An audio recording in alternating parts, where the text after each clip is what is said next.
अस्सलाम वालेकुम। हमारा आज का टॉपिक है मेजरमेंट। चैप्टर है measurement, unit number 1, first year physics का चैप्टर नंबर 1। मेजरमेंट एक बेसिक चैप्टर है। इसकी आपको मैक्सिमम चीज़ें आती हैं, लेकिन जो नहीं आती वो नहीं आती, उनके कॉन्सेप्ट आपको क्लियर नहीं कराए जाते। अब जैसे फ़िज़िकल क्वांटिटीज़ आपको आती हैं, इनमें जो टिपिकल चीज़ें हैं मैं सिर्फ वही डिस्कस करूँगा। इस चैप्टर की वो चीज़ें जो आप तक पहुँचनी चाहिए मैं वो आपको अच्छे से समझाऊँगा, ठीक है। फिज़िकल क्वांटिटीज़, फिज़िकल क्वांटिटीज़ कितना तरह की होती हैं?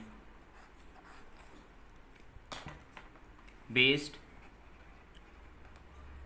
डिराइव्ड और सप्लीमेंट्री,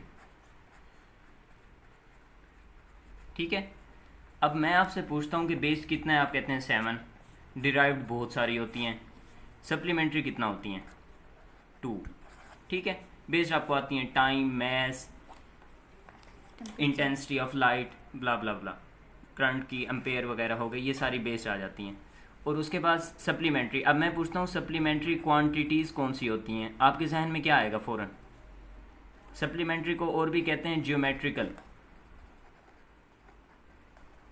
आपके जहन में फ़ौरन आएगा कि रेडियन और स्टी रेडियन, है ना।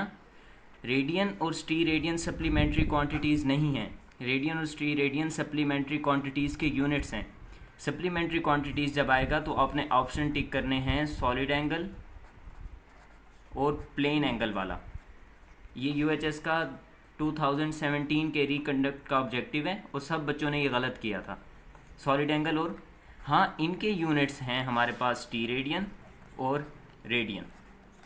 अब रेडियन और स्टी रेडियन का कॉन्सेप्ट ये है कि रेडियन आपको सब पता है कि एक सर्कल, प्लेन एंगल इसलिए कहते हैं क्योंकि ये ड्रॉ किया जा सकता है। एक प्लेन, जो पेज है ना हमारा, ये एक प्लेन है। प्लेन 2 डायमेंशन को कहते हैं। सॉलिड एंगल ये 3 डायमेंशनल एंगल होता है, ठीक है। ये 2 डायमेंशनल होता है। ये बनता कब है? जब जो आर्क लेंथ हो ना, आर्क लेंथ जो एंगल बना रही है उसकी लेंथ कितना हो? रेडियस के बराबर, ठीक है। ये किसके इक्वल हो? रेडियस के इक्वल हो, तब जो एंगल बनता है वो रेडियन के इक्वल होता है। बाकी आपने इसकी कैलकुलेशंस खुद देख ली हैं, आप लोग फर्स्ट ईयर से पढ़ रहे हैं, बहुत इजी कैलकुलेशंस है, मैं इस पे टाइम ज़ाया नहीं करता, मैं आगे जाता हूँ। स्टी रेडियन का हल्का सा कॉन्सेप्ट कि एक स्टी रेडियन हमारे पास कब बनता है? 3D फिगर्स में। आपने वाटरमेलन देखा होगा या आपने कोई भी एक स्फीयर फुटबॉल देखी होगी, वहाँ पर जब हम एंगल्स देखते हैं तो वो स्टी रेडियन के होते हैं, ठीक है। स्टी रेडियन का ये सीन होता है कि ये एक स्फीयर बनाता है सर्कल में, ठीक है। ये जैसे कोन शेप हो गई। जैसे अब वाटरमेलन लेते हैं तो उसमें क्या कहते हैं? चेक करवा दें, तो वो चेक कैसे करवाता है? एक वाटरमेलन को दरमियान में से ऐसे काट लेता है, एक स्क्वायर बना के उसे अंदर से निकाल लेता है। वो जो अंदर एंगल बन रहा होता है वो स्टी रेडियन होता है, ठीक है। स्टी रेडियन कब होता है? जब जो हमने स्फीयर लिया वो आर स्क्वायर के इक्वल हो, रेडियस के स्क्वायर के इक्वल हो, तब जब यहाँ एंगल बनेगा वो क्या होगा? स्टी रेडियन के इक्वल होगा। स्टी रेडियन का एक फार्मूला होता है, थीटा इंटू स्टी radian is equal to area under R square, ठीक है।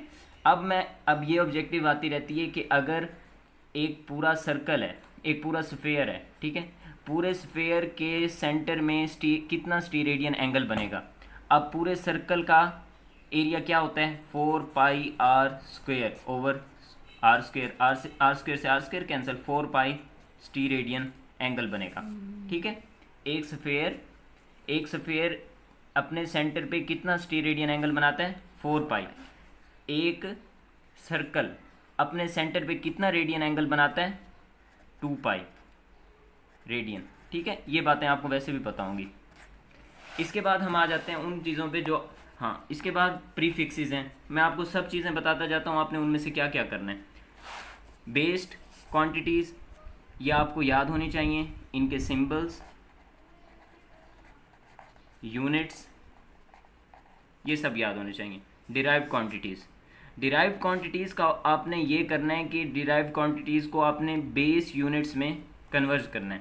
डिराइव्ड क्वांटिटीज़ के यूनिट्स को बेस यूनिट में आपको इनकी कन्वर्जन आनी चाहिए, ठीक है। जैसे अब फोर्स है, फोर्स का यूनिट क्या होता है, न्यूटन। न्यूटन को बेस यूनिट्स में दें तो किलोग्राम मीटर पर सेकेंड स्क्वायर, ठीक है। ये हैं बेस यूनिट। आपको हर क्वांटिटी के बेस यूनिट्स आने चाहिए। अगर बेस यूनिट्स आते हैं तो आपकी डायमेंशंस क्लियर हो जाती हैं। जो भी बेस यूनिट बने वहाँ आपने मैस को, किलोग्राम को एम, बड़े एम से लिख देना है, मीटर लेंथ है ना, एल से लिख देना है, ये सेकंड टाइम है, टाइम माइनस स्क्वायर, इसको ऐसे कर देना है।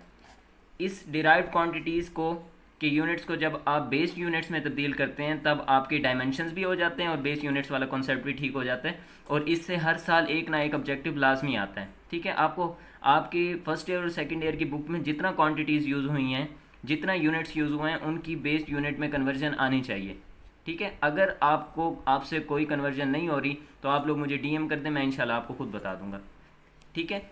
इसके बाद हमारे पास आ जाते हैं प्रीफिक्स का कॉन्सेप्ट। प्रीफिक्सेस में आपने ये करना है कि उन्हें याद कर लेना है एज सच, जैसे बुक में लिखा हुआ है, और उसके बाद आपको ऑर्डर आने चाहिए। कौन सा डिक्रीजिंग ऑर्डर में कौन सा है, वो डिक्रीजिंग ऑर्डर दे देता है कि पिको, नैनो, फेम2, A2, इनमें से डिक्रीजिंग ऑर्डर बना दें, इंक्रीजिंग ऑर्डर बना दें, वो आपको आने चाहिए। अच्छा, और डबल प्रीफिक्सेस जो होता है ना, यूज़ ऑफ डबल प्रीफिक्स, ये भी गलत होता है। मीन माइक्रो माइक्रो यूज़ नहीं हो सकता, मिली मिली यूज़ नहीं हो सकता, ये चीज़ें यूज़ नहीं हो सकती। इसके बाद हम असल टॉपिक पे आते हैं जो हमने आज का पढ़ना है, प्रिसिजन एंड एक्यूरेसी। ये वो टॉपिक है जो बच्चों को बिल्कुल समझ नहीं आता। Precision and accuracy.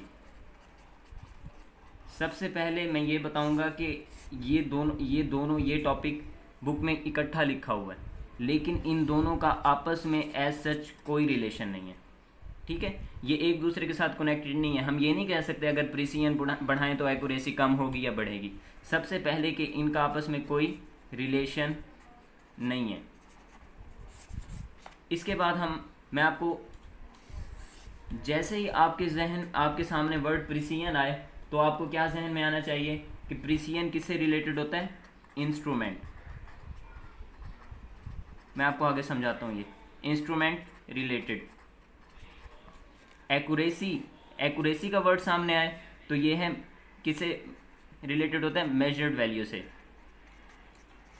Measured value, ठीक है। पहले हम आ जाते हैं प्रिसिजन पे। प्रिसिजन इंस्ट्रूमेंट रिलेटेड होती है, और प्रिसिजन का एक और प्रिसिजन इंस्ट्रूमेंट रिलेटेड, इंस्ट्रूमेंट पे क्या चीज़ डिपेंड करती है, लीस्ट काउंट, ठीक है। लीस्ट काउंट का एक और नाम भी होता है एब्सोल्यूट अनसर्टेनिटी, ठीक है। अब ये है कि अब आपको पता है कि जितना भी इंस्ट्रूमेंट्स हैं उनका लीस्ट काउंट जो होता है वो पहले से हमें पता होता है। वर्नियर कैलिपर का 0.01 सेंटीमीटर आपको पहले से पता है, स्क्रू गेज का 0.001 आपको पहले से पता है, ठीक है। अब लीस्ट काउंट पे ये डिपेंड करते हैं प्रिसिजन। अब मैं कहता हूँ कि एक इंस्ट्रूमेंट है उसका है लीस्ट काउंट 0.01 सेंटीमीटर, और एक है 0.001 सेंटीमीटर, एक और है 0.1 सेंटीमीटर। अब ये बताएं कि सबसे ज़्यादा प्रिसाइज कौन देगा मेजरमेंट, जिसका लीस्ट काउंट सबसे कम होगा। इसका मतलब ये हुआ कि लीस्ट काउंट, एब्सोल्यूट अनसर्टेनिटी, ये इन्वर्सली प्रोपोर्शनल होते हैं प्रिसिजन के। एम आई क्लियर, ठीक है। लीस्ट काउंट क्या होता है, हम लीस्ट काउंट का कहते हैं कि वो minimum least count, minimum quantity या मिनिमम मेजरमेंट जो एक इंस्ट्रूमेंट कर सकता है। तो इसलिए हम क्या कहते हैं, प्रिसिजन किससे रिलेटेड है, इंस्ट्रूमेंट रिलेटेड है। एक्यूरेसी का ये होता है कि ये किससे रिलेटेड होती है, मेजर्ड वैल्यू से। अब मैं आपको एग्जांपल देता हूँ कि एक है, मैं ये बात बताना भूल गया कि एक्यूरेसी जो होती है ये किस पे डिपेंड करती है, परसेंटेज अनसर्टेनिटी पर। परसेंटेज अनसर्टेनिटी किसके इक्वल होती है, एब्सोल्यूट अनसर्टेनिटी,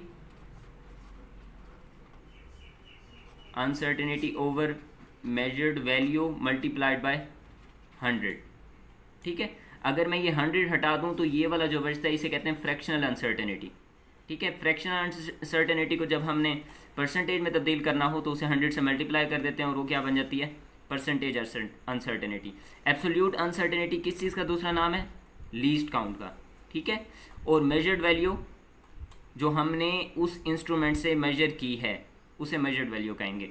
और एक्यूरेसी किस पे डिपेंड करती है, मेजर्ड वैल्यू पे। एज सच मेजर्ड वैल्यू पे डिपेंड नहीं करती, ये डिपेंड करती है परसेंटेज अनसर्टेनिटी पे, जो डिपेंड करती है मेजर्ड वैल्यू पे, क्योंकि हम एक इंस्ट्रूमेंट से डिफरेंट मेजर्ड वैल्यूज़ ले सकते हैं लेकिन उस इंस्ट्रूमेंट का लीस्ट काउंट तो कांस्टेंट रहता है, इसलिए ये एब्सोल्यूट अनसर्टेनिटी पे या लीस्ट काउंट पे डिपेंड नहीं करती, ये डिपेंड करती है मेजर्ड वैल्यू पे। अब मैं आपको एक एग्जांपल देता हूँ जिससे ये पता चलेगा कि प्रिसीजन और एक्यूरेसी एक दूसरे से रिलेटेड नहीं है। मैं 3 वैल्यूज़ ले लेता हूँ, M1, M2 एंड M3। ये लूँगा मैं मीटर रॉड से, लेट्स सपोज, ये वर्नियर कैलिपर से, और ये लूँगा स्क्रू गेज से। ठीक है, ये मैंने ली 25.0 plus minus 0.1 centimetre, 0.50 plus minus 0.01 centimetre, 0.5000 plus minus 0.001 centimetre. ठीक है, अब आपको यहाँ सीधा पता चल रहा है। पहले आप लीस्ट काउंट से क्या बता सकते हैं, इसकी प्रिसीजन का ऑर्डर बता सकते हैं। प्रिसाइज सबसे ज़्यादा कौन सा होगा, जिसका लीस्ट काउंट सबसे कम होगा। जिसका लीस्ट काउंट सबसे कम होगा वो सबसे, उसकी वैल्यू में सबसे कम अनसर्टेनिटी होगी। ठीक है, गैर यकीनी सूरत हाल सबसे कम इसमें होगी, फिर इसमें, मतलब सबसे ज़्यादा प्रीसाइज कौन सा होगा, स्क्रू गेट से ली हुई M3 प्रीसाइज है सबसे ज़्यादा, फिर कौन है M2, फिर M1। प्रिसीजन तो आपको सीधा लीस्ट काउंट से पता चल गई, क्योंकि मैंने कहा था प्रिसीजन इंस्ट्रूमेंट रिलेटेड होती है और इंस्ट्रूमेंट की खासियत क्या होती है, लीस्ट काउंट। अब मेजर्ड वैल्यू पे डिपेंड क्या करती है, एक्यूरेसी। ये प्रिसीजन का ऑर्डर था। एक्यूरेसी का आप ऑर्डर कैसे निकालें, अब आपको पता है एक्यूरेसी किस चीज़ से निकाली जाती है, परसेंटेज अनसर्टेनिटी से। ठीक है, परसेंटेज अनसर्टेनिटी क्या होती है, absolute uncertainty over measured value multiplied by 100। अब इन सब की निकालें, मैंने पहले से कैलकुलेट की हुई है। इसकी आती है 4%,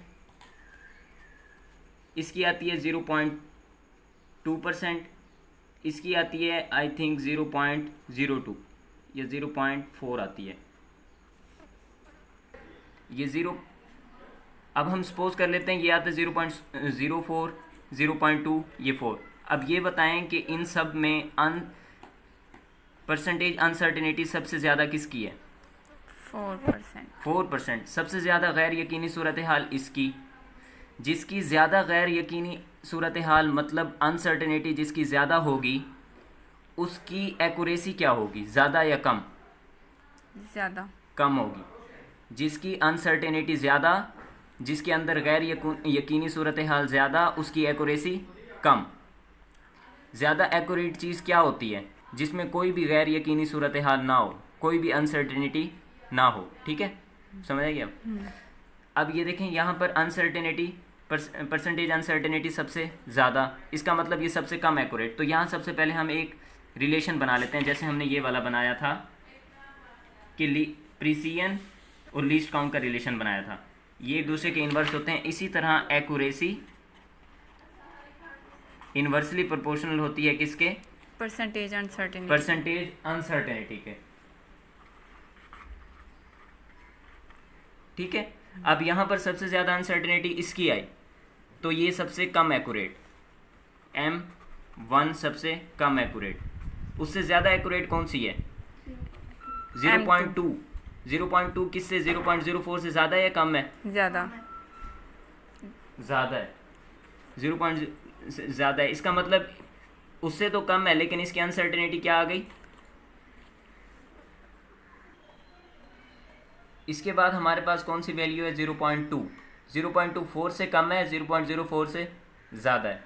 अब 0.2 जिसकी परसेंटेज अनसर्टेनिटी है, इसकी एक्यूरेसी इसकी निस्बत ज़्यादा होगी लेकिन इसकी निस्बत कम होगी। यहाँ पर M2 आ जाता है और सबसे ज़्यादा एक्यूरेट कौन सी होगी जिसकी अनसर्टेनिटी सबसे कम है, 0.04 M3। ठीक है, अब मैंने आपको ये बात मैं आपको पहले क्लियर कर चुका हूँ कि जो एक्यूरेसी है हमारी, एक्यूरेसी डिपेंड करती है किस पे, परसेंटेज अनसर्टेनिटी पे। जो डिपेंड करती है किस पे, मेजर्ड वैल्यू पे। परसेंटेज अनसर्टेनिटी का फार्मूला ये है। अब हम ये कह सकते हैं कि ये एब्सोल्यूट अनसर्टेनिटी या लीस्ट काउंट पे डिपेंड क्यों नहीं करती। हम जिस इंस्ट्रूमेंट से मेजरमेंट ले रहे हैं वो इंस्ट्रूमेंट तो सेम है ना, हम उस इंस्ट्रूमेंट से डिफरेंट मेजर्ड वैल्यू ले सकते हैं लेकिन उसका लीस्ट काउंट सेम रहेगा। उस इंस्ट्रूमेंट के लिए लीस्ट काउंट कांस्टेंट है। जब इक्वेशन में एक चीज़ कांस्टेंट हो तो वो इक्वेशन की दूसरी साइड पे कोई इफेक्ट नहीं रखती। ठीक है, वो कांस्टेंट रहती है, उसे बढ़ा वो जैसे मतलब उसमें कोई तब्दीली नहीं आती, इसलिए वो इक्वेशन पे कोई फ़र्क नहीं डालेगी, फ़र्क डालेगी मेजर्ड वैल्यू। इसलिए परसेंटेज अनसर्टेनिटी किस पे डिपेंड करेगी, मेजर्ड वैल्यू पे। आई होप कि आपको ये सारा समझ आ गया होगा। अगर आपको इसमें से कोई टॉपिक समझ नहीं आया, ये वो टॉपिक है जो बहुत कम बच्चों को समझ आते हैं, तो आप मुझे बता दीजिएगा, मैं इंशाल्लाह अगेन क्लियर कर दूंगा। जज़ाकल्लाह, थैंक्स फॉर वाचिंग। कल हम पढ़ेंगे इंशाल्लाह परसेंटेज अनसर्टेनिटी को डिफरेंट तरीक़ों से, डिफरेंट फार्मूलाज में। Thanks for watching.